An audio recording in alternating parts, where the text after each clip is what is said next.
Now, overall conic sections. So today we're going to look at parabolas. But what are your other conic sections besides parabolas?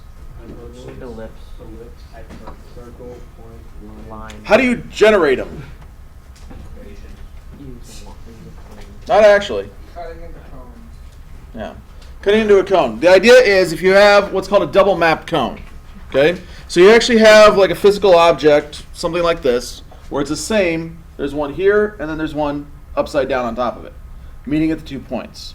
So, without looking in the book, how do you actually slice this so to generate the circle? Like a cross. Straight horizontal. Somewhere through one of the cones will generate a circle. Okay? The ellipse then, how would you slice it? Ellipse like At an angle, but more specifically though, the angle needs to be more shallow than the slope of this side. Okay, or either one of the two sides. It needs to be more shallow than that, and then you'll generate your ellipse. To generate a parabola, it needs to be exactly parallel to this side, whatever the slope is. But if you do that, it won't hit the cone up above. Because the problem is, if you're any steeper, you're going to catch that cone up above and make what shape? Hyperbola. Because if you catch that one up above, it's going to slice through and hit that. Now, where would I actually generate a line, a single line? just like a cross, so it's just not even cutting into anything. Yeah, so it's basically tangential to both of the two cones, where you come up along this edge and then keep skimming along the other one to get a single line. The double line, like two intersecting lines. I don't know how to put it directly down. Yeah, down through the point of intersection. Where the two cones meet, goes right down through them. And then the easiest one, the point. Just in the middle. Yeah, go right through where they connect. Now the thing is, if you change the shape of the cones, if you make them wider, make them skinnier, you can actually generate any line, any point, and if you reposition it, wherever you're talking about, you can generate any point, any line, any pair of lines. You can also generate any ellipse, any parabola, any hyperbola. So that's why your equation for this concept looks a little bit strange. Now these images are in the book and it does talk about them. How you generate those with those, or with the, from the double mapped cones. The formula looks a little ugly.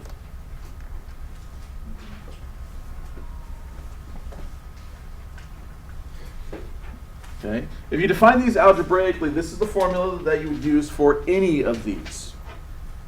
And all that ends up happening is A through F, those coefficients for different shapes, will be 0. Okay? So, you can generate all of those. Now, definition-wise, all of these end up being what are called a collection of points. Or what's called, in the Greek term, the locus of all points. So if you think about a circle, the actual math definition of a circle, okay, is the locus of all points equidistant from a given point. The given point would be what? For the center. Equidistant just means same distance, and it's referring to the radius. So if you're on a plane, it's a collection of all points equidistant from a given point. Technically it should say on a plane there, because if they don't say on a plane, what is it, the shape are we actually talking about? Sphere. Because if you just put the point anywhere and go equidistance in all directions, you get a sphere. If you're limited to just a flat surface, you get the circle. And everybody should remember the formula for a circle. Center being at HK, radius being R. All right.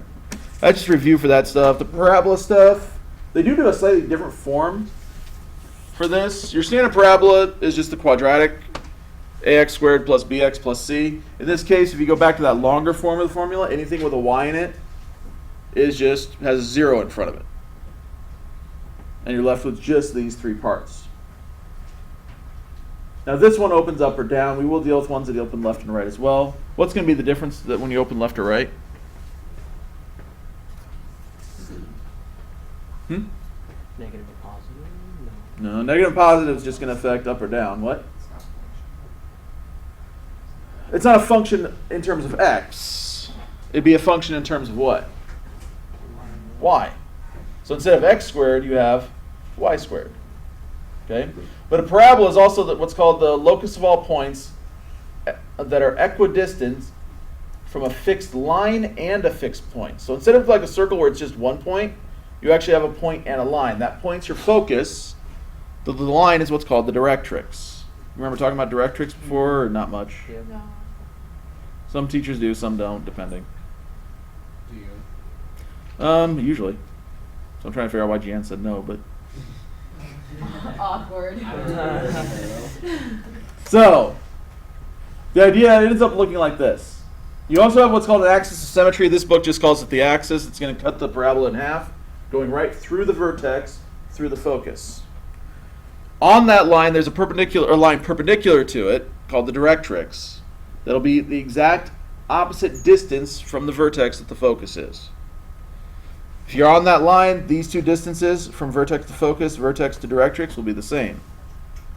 A nice way to be able to graph these accurately then is to go left and right parallel to that directrix until you hit the parabola.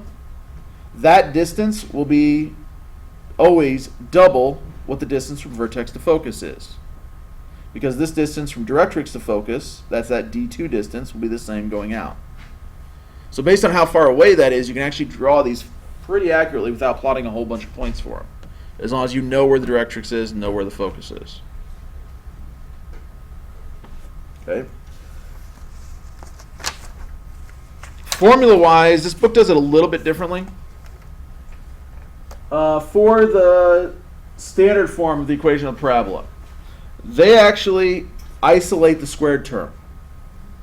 So instead of having y equals something times x squared, when you do that, that way you end up having to have fractions to be able to figure out the distance between the focus and vertex.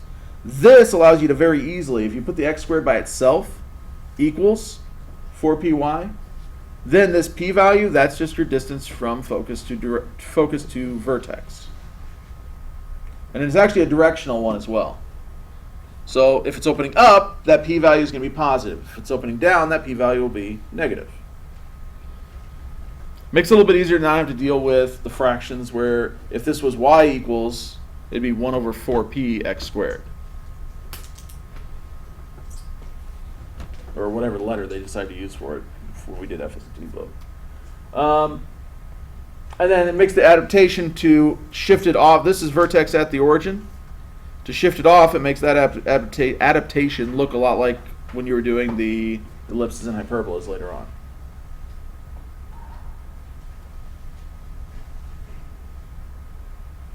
Okay. So we're going to stick to just vertical or horizontal at the moment. The only difference being whether you're talking about x squared or y squared. The focus will always be inside the curve of the parabola. The directrix is going to be that same distance away. The axis of symmetry will always go through the vertex and focus. So you get these 4 different varieties depending on where you're located at. So let's look at some examples. Find the standard equation of the parabola with a vertex at 3, 2, focus at 1, 2. Honestly, first thing I do with this kind of problem is draw it. Just plot the points. It doesn't have to be perfect. So if I go 3 out, 2 up, 1 out, 2 up, is this horizontal or vertical?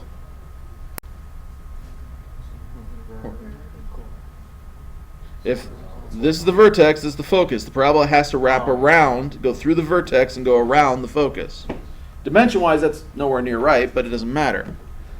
All I need from this is horizontal. So it's horizontal, so what's going to be squared, the x or the y? The y.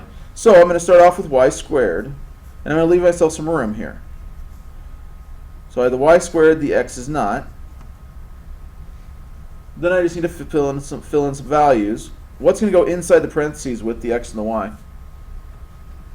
H and k. H and k being the vertex. And my vertex is located at 3, 2. So, what do I put with the y? The k. So what numbers am I putting in? -2. Remember, it'll always be the opposite. When it's located with its corresponding variable, it's going to behave in the opposite manner. So what about the x? -3. The other thing left is this p-value right here. The p-value is going to come from the distance between Focus and directrix. What is that distance? 2. But is it going to be positive or negative?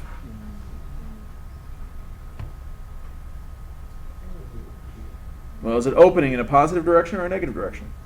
Opening in a negative direction. Negative direction. That means this is going to have to be negative 2. If it's opening left or down, the p-value is going to be negative. If it's opening up or right, it's going to be positive. So negative 2 goes here. Simplify it. Y minus 2 squared is equal to negative 8 times x minus 3.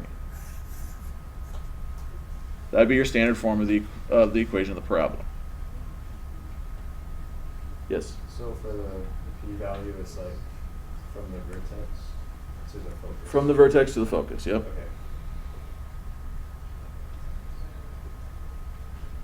Any other questions on that? Okay. For this one, find the focus of the parabola given by this. Now for this one, this gets a little bit tricky because if I want the focus of this parabola, I need to get it into standard form so I can see where that's at. I need to be able to find the vertex, and then I need to be able to look for the direction and get the focus off it. First off, which way does this one open? Down. X squared means it's going to be vertical. The negative out front is going to make it go down.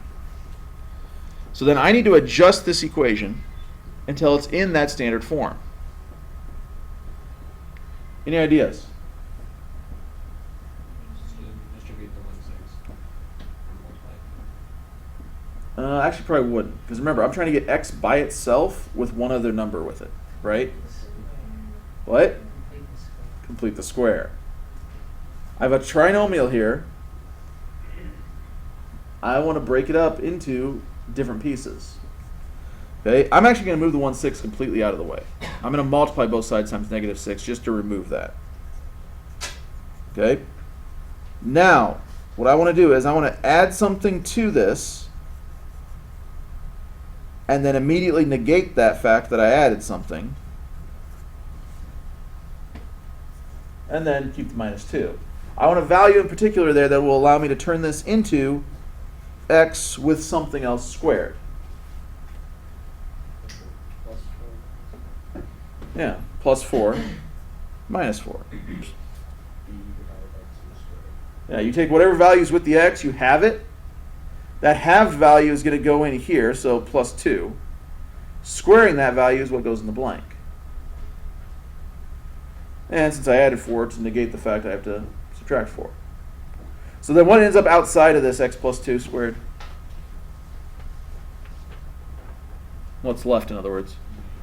Minus 2 minus 4. In other words, minus 6. Yeah. Yeah. Those two would combine together to give me minus 6. What else then would I have to do to get this thing to standard form?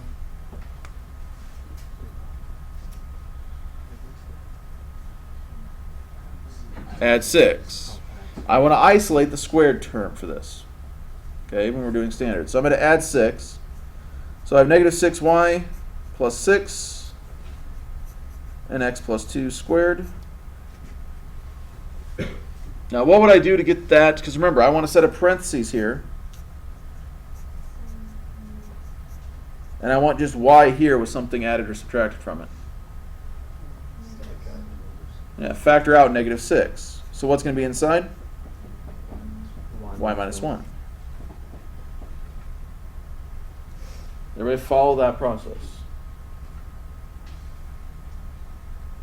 That gets me the standard form of the equation. What I actually need, though, is the coordinates for the focus. Where would I go from here?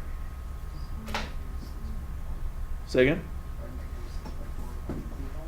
Yeah, you want to find the p-value. This negative 6 would have to equal 4p. Because it's the number in front of the linear set of parentheses. So that means p is going to be equal to what? Negative 6 over 4. Negative 6 over 4, negative 3 halves, or negative 1.5. What else do I need, though? Vertex. Where's the vertex at? 1 negative What is it at? Where is it at? 2. 1 negative 2. Negative 2, 1. Make sure you get the order right on those. So negative 2, 1 for that, and you have the p. Which direction is this going? Honestly, I usually graph it first. It's going to go down 1.5. Well, where's that going to put this coordinate?